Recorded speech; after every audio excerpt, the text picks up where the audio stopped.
hi yaka kona hi kuma rito ra Xikwembu hi kuma ku hanya. Xikwembu xi hi pfuna xi hi katekisa. Amen. Munhu loyi loko a vabyi 38 years va vula kahle ku a tekiwile na yena a ya vekiwa a xihlambelweni. Amen. Mi nga rivali nhlokomhaka ya hina yi ri ku na Xikwembu xa ku endla mihlolo. Loko a vekiwile kwalaya ku vuriwa ku a ku ta ntsumi, loko ntsumi yi ta yi fika yi bvindlusa xihlovo. Mo ni mi byela ku munhu loyi a sungula ku a nghena a horisiwa. Xikwembu xi hi pfuna xi hi katekisa. Munhu luya a tshami kwalaya a tlele masiku hinkwawo a nga koti ku tinghenisa. Why a nga swi koti? Hi mhaka ya ku munhu loyi a vabya. Amen. Loko munhu a vabya u langutela vanhu ku n'wi pfuna. Na loko ku ri na rifu emutini hi langutela vanhu ku hi pfuna. Vanhu va pfuna va fika va ku veka laya u ku vona ku hi le kusuhi mara a wu fikangi. Hi yo mhaka namuntlha nimadyambu ni ku ku na Xikwembu xa ku endla mihlolo. Munhu luya a tlela ka ndhawu liya a langutele ku kumbe siku rin'wani ni nga vumbuluka ni hatla ni fika switsandza. Amen. Hi vulavula hi malembe yo tala. Na n'wina mi kona ku na malembe mo tala mi hluphiwa hi swiyimo. Mo ni mi byela ku n'wana ku malume va ta pfuna va na mali. Mo ni mi byela ku munhu a languta ku mantsongo wa mina va ta swi pfuna leswi. Va ta ku sungula va nge hetisisi. Ku na Xikwembu xa ku fika xi endla swi endleka. Munhu luya a vabya miehleketo yi fika leyi nga hleketa ku a ku na munhu. Loko a kota munhu ku vula leswi ku a hi tshikeni ku languta vanhu. Vanhu va na swa vona mara ku na Xikwembu lexi nga kaya tilweni. Mo ni mi byela ku Xikwembu lexi hi xi khongelaka a xi tsandziwi hi nchumu. Rito ra Xikwembu halaya ka Peter ri ku tekani ku tikeriwa ka n'wina hinkwako mi ku yisa ka yena. Hi rhula hinkwaswo ka yena hi ku yena u tikarhatela n'wina. Vanhu va tikarhatela mindyangu ya vona. Vanhu va tikarhatela vana va vona. Mfundhisi wa mina va tikarhatela kereke ya vona. Loko no teka ni swi yisa hala ni ta feyila. Hi ku va busy va languta va mhani halaya. Lavaya va kereke ya vona va languta vo papa ku va pfuneka ku ya mahlweni. Mara ku na Xikwembu xa ku endla mihlolo. Siku rin'wana n'wanuna ha tlele ka ndhawu liya rito ra Xikwembu ri vulavula kahle ku Yesu a fika. Mo ni mi byela ku mi nga va mi ri ku vileleni mi ku swa mina a swi endli. I khale va ni teki va ni yisa kerekeni ni le ku khongeleni mara a swi endli. Mo ni mi byela ku ku na nkarhi wa Xikwembu. Loko nkarhi wa Xikwembu wu fika a wu siveliwi hi munhu. Loko nkarhi wa Xikwembu wu fika masingita ma endleka. Hi yo mhaka ni ku namuntlha nimadyambu ku na Xikwembu xa ku endla mihlolo. Loko xi swi endla mfundhisi wa mina tolo lava hi yimbelerisini risimu rin'wana va ku Yesu u pfukile va hlamala. Va ri a va ti gogeline le ndlwini hi ku vona ku hosi ya vona yi file. Mo ni mi byela ku loko ku ri na leswi swa wena swi nga fambangi ku kahle u khomiwa hi tingana. I ti pfalela i nga ha humahumi ku fana na khale. Mo ni mi byela ku va za va ya ti gogela kasi hi na Xikwembu xa ku endla mihlolo. Va ha ti pfalerile Yesu a nghena kwala va nga khiya kona. Hi na Xikwembu xa ku endla masingita hina. Xi endla leswi vanhu va nga swi hleketiki. Siku rin'wana munhu luya a ri kwalaya ka ndhawu yaliya va n'wi siyi kona maxaka ma ta ku siya halfway ma ku veka kwalaya. Mo ni mi byela ku hi na mukutsuri hina. Hi na Yesu Kreste la nga ri ku na ku hela. Hi na Emmanuel. Loko hi ku Emmanuel Xikwembu xi na hina kwala ka muti lowu ndyangu lowu va ha feriwile. Emmanuel u kona. Hi tisi Emmanuel lawani wa ku ta endla mihlolo. Lavanhu va ngo a swi endleki wu endla hinkwaswo. Vanhu va sala va hlamala tintswalo to nghasi. Ha wu endla mihlolo. O lava munhu a pfula mbilu ya yena. Xikwembu xi hi pfuna xi hi katekisa ingaku toto lowu le ku ni pfuneni na khensa mfundhisi. Ingaku u le ku pfuneni. Amen. A swa ha ni chavisi ngopfu na swi vona ku wa ni tirhela. Xikwembu xi hi pfuna xi hi katekisa. Amen. Mo ni mi byela ku munhu loko a vabyi malembe lamo tala a nga ha tshembi ku u ta hanya. Munhu loko a vabyi malembe lamo tala miehleketo yi tshama yi ri ndhawu yin'we. Rito ra Xikwembu ri ku Yesu a fika. Loko Yesu a fika munhu luya a nga swi voni na ku i mani mara ni tsakisiwa hi swin'wana u te hosi. Amen. Yesu aku wa swi lava ku hanyisiwa. Aku ani na munhu. Amen. A hi tshikeli vanhu hi languta Xikwembu. A ku fiki hosi ya matimba hinkwawo yi ku wa swi lava ku hanyisiwaki. Ya vutisa namuntlha ni madyambu ku na vanhu lava nga ku vabyeni malembe lamo tala ma swi lava ku hanyisiwaki. Rivalani hi vanhu ku va na timedical va ta ni teka va ni yisa. I khale hi kha hi yisiwa. A hi voni ku cinca mara ku na Xikwembu xa ku endla mihlolo. Yehovha la nga ri ku na ku hela. Xikwembu lexi fumaka hinkwaswo xona lexi nga vumba munhu. Hi vulavula hi Xikwembu lexi. A swi na mhaka ku ku endleki yini kwala rifini. Mo ni mi byela ku loko mo pfumela ka rito leri dyondzisiwaka vafundhisi va ha ri kona ku ti karhata va la ku chavelela ku ya mahlweni. Tekani rito mi kuma ku hanya. Yesu Kreste loko a fika u yo vula rito a ku xana wa swi lava ku hanyisiwaki.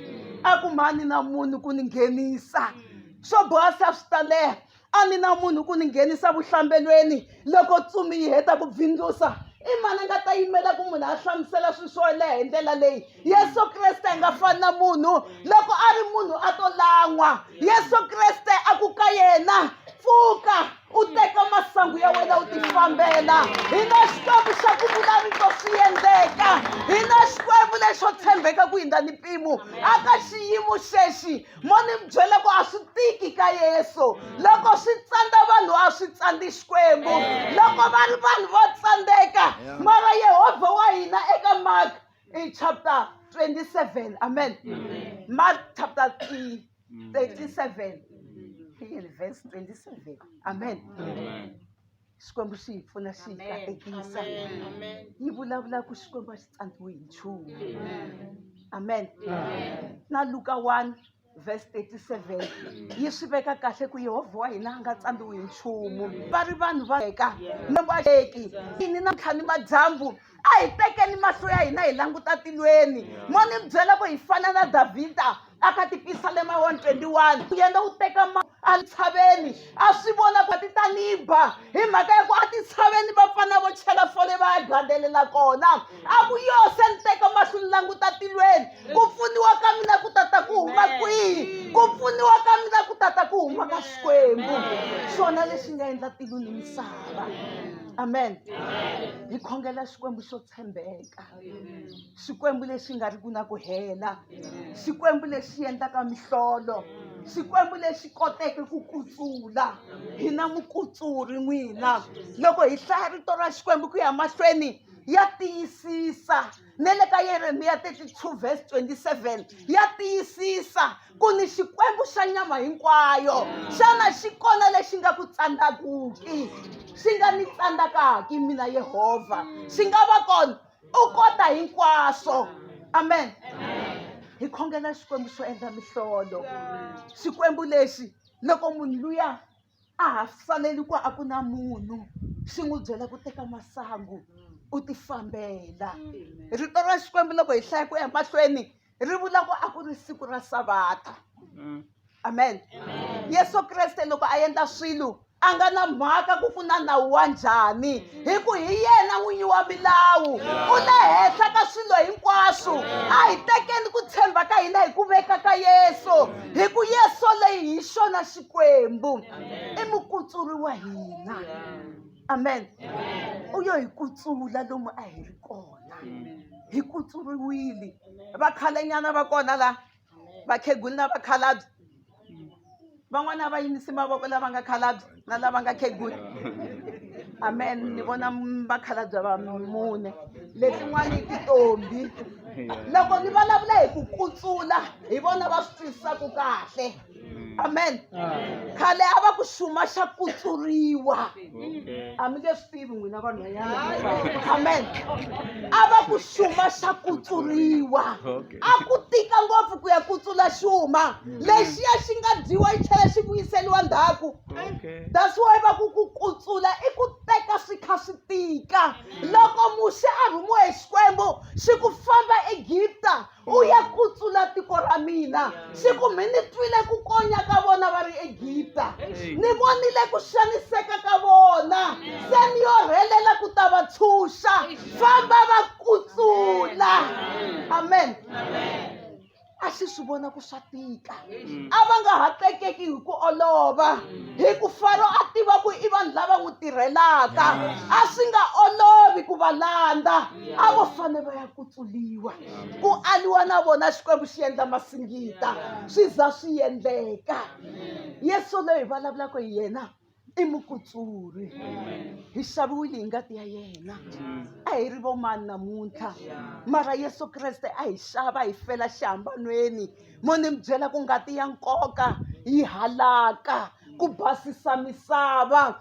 leyi a yi nga ri na xivumbeko vanhu lava a va famba munyameni va kota ku vonakala amen Yesu Kreste i ku vonakala loko a fika ka munhu leswiya swa khale swa sala ku humelela leswintshwa loko a nghena ndzeni ka munhu wa n'wi hundzula a va xivumbiwa lexintshwa ni tisi yena namuntlha la tendeni ku hina Xikwembu xa ku endla mihlolo mo ni mi byela ku a hi tshembeni ka yena swa ha ri kona swi ri ku tikeni switetani a hi tekeni ku tshemba ka hina hi ku veka ka yena amen mo ni mi byela ku Xikwembu xi tshembekile Xikwembu a xi tsandziwi hi nchumu amen Yehovha wa hina wa swi kota i Xikwembu lexi nga ri ku na ku hela Xikwembu lexi tshamaka xi ri Xikwembu amen Xikwembu lexi tshembekile loko xi vula rito ra xona xa swi tiva ku rito ra xona xi ta ri hetisisa hi yo mhaka loko hi hlaya ka Jeremiya mo ni mi byela ku laya ka verse 1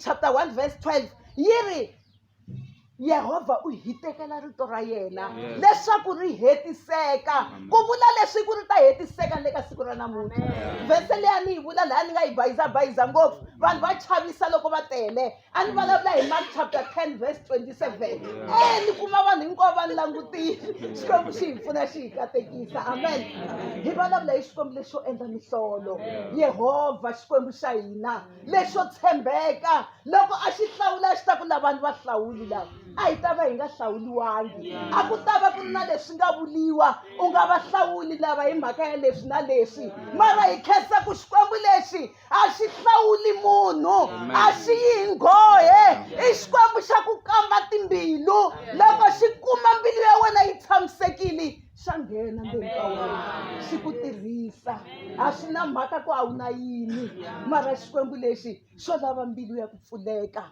mbilu ya ku tshoveka ya ku fana ya Mariya mo ni byela ku Mariya siku rin'wani na ha ya ku heteni u te loko a tshamini ku fika tsumi ku laveka vanhu vo fana na yena loko tsumi yi fika mo ni byela ku Gabriele i tsumi yo chavisa yo tisa mahungu lamakulukumba loko yi fika yi n'wi kuma yi ku avuxeni mutsetseleriwa hosi yi na wena u katekile xikarhi ka vavasati amen Mariya loko a sungula ku chava yi ku nga chavi amen Mariya a vutisa ku swi ta endlekisa ku yini hi ku a ni tivi n'wanuna hi vulavula hi n'wansati loyi a vutiwile hi nga vula ku a humeseliwile i mali yo lovola a nge se catiwa ku a famba amen Xikwembu lexi a swi kota ku tshova na ntwanano wa wena na munhu hi ku xona i Xikwembu Yehovha Xikwembu a rhuma Gabriele a langutisa vanhwanyana hinkwavo lava nga kona kerekeni a kuma ku a va lulamangi a langutisa lava nga kona hinkwavo a kuma va nga lulamangi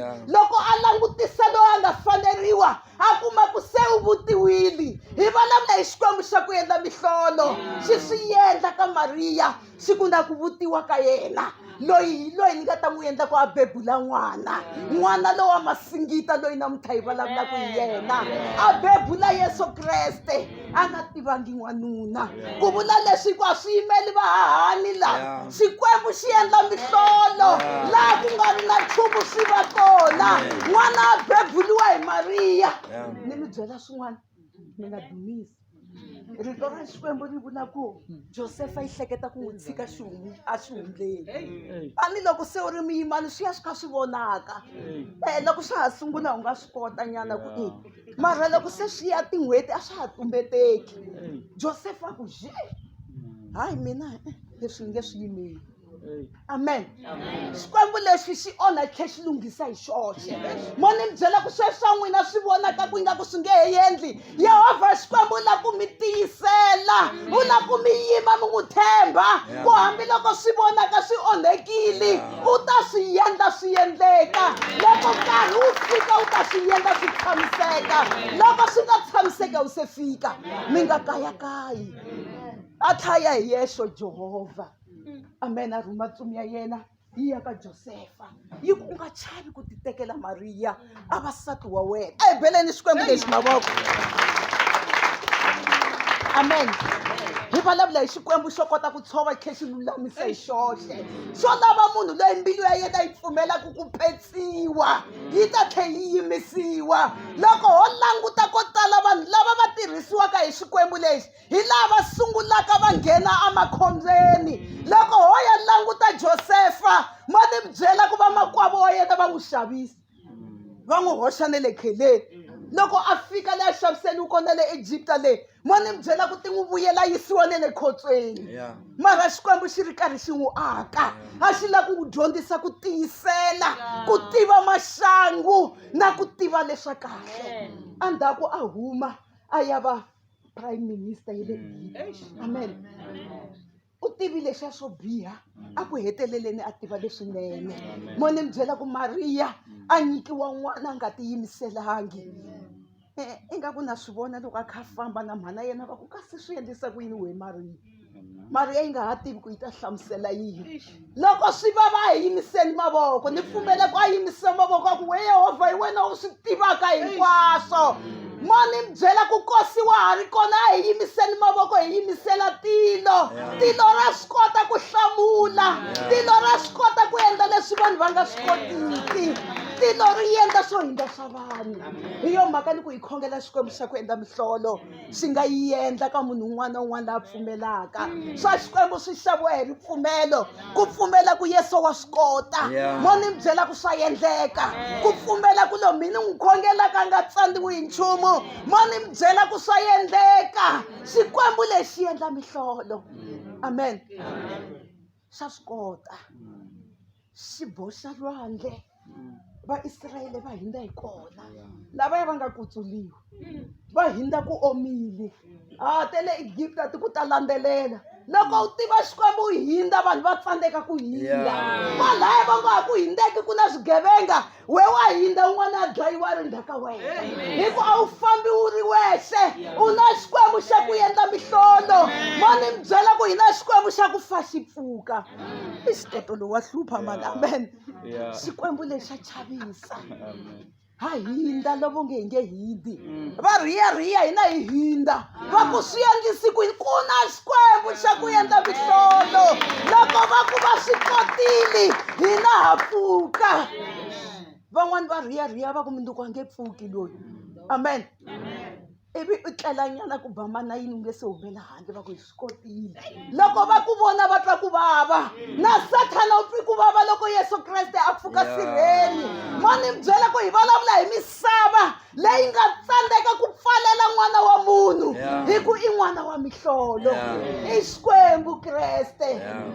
Sathana ku heti yena kwa hi n'wi beleleni xihambanweni a hi n'wi dlayeni. Va n'wi dlaya va tlhela va veka varindzi. U pfuki varindzi va ri kona. Xikwembu lexi na mihlolo a pfuka varindzi va ri kona.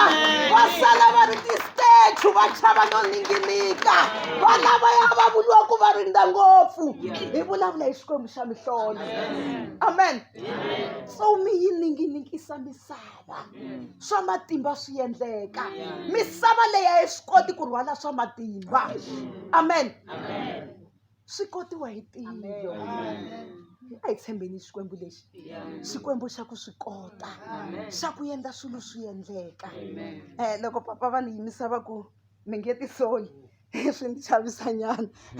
Ni ku loko a ni ri halaya kusuhi a ni fanele ni tshamile laha a ni ta ni va byele ku mi nga vuli leswi swo mi nge ti soli. Haleluya. Haleluya. Amen. Ku vula leswi i ku a hi chavelelekeni. a hi chavelelekeni ku hava ku chaveleliwa kun'wani handle ka rito ra Xikwembu. Mo ni mi byela ku rito ra Xikwembu ri kota ku fikelela lomu vanhu va nga swi kotiki. Ra horisa, ri endla mihlolo. Hi mhaka ya ku rito leri i Yesu, Yesu Kreste wa Nazareta. Hi yo mhaka loko hi hlayela eka John leyi yi rita rito leri endliweke nyama. A ku sunguleni a ri kona leri Xikwembu xi nga ri tirhisa ku tumbuluxa hinkwaswo. A ri ri na Xikwembu ku sunguleni, ivi xi ri rhumela misaveni xi swi chava ku loko no n'wi chicha Yesu leyi a te tani vanhu va ta tsutsuma va nga yimi, a ku ta ka ha tsutsumiwa na sweswi. Ivi Yehovha a swi vona ku leswi ta chavisa tiko, u fane a bebuliwa hi ntombi leyi nga ri ku na vudyoho. A lavalava a kuma mali ya faneliwa. Hi vulavula hi Xikwembu xa ku endla mihlolo, xa swi endla la vanhu va conclude-leke va ku swi nge he endli xi endla ku swi endla. Ku vula leswi ku na ha ri kona namuntlha ni madyambu a ni ta ku chaveleleni ni ku chavelelekani. Yehovha Xikwembu wa swi tiva, a nga endli nchumu a nga swi tivi. U onha laya lulamisa mahlweni. Ku na swa kahle le mi yaka kona, ku na swa kahle mahlweni. Chavelelekani hi vito ra matimba ra Yesu.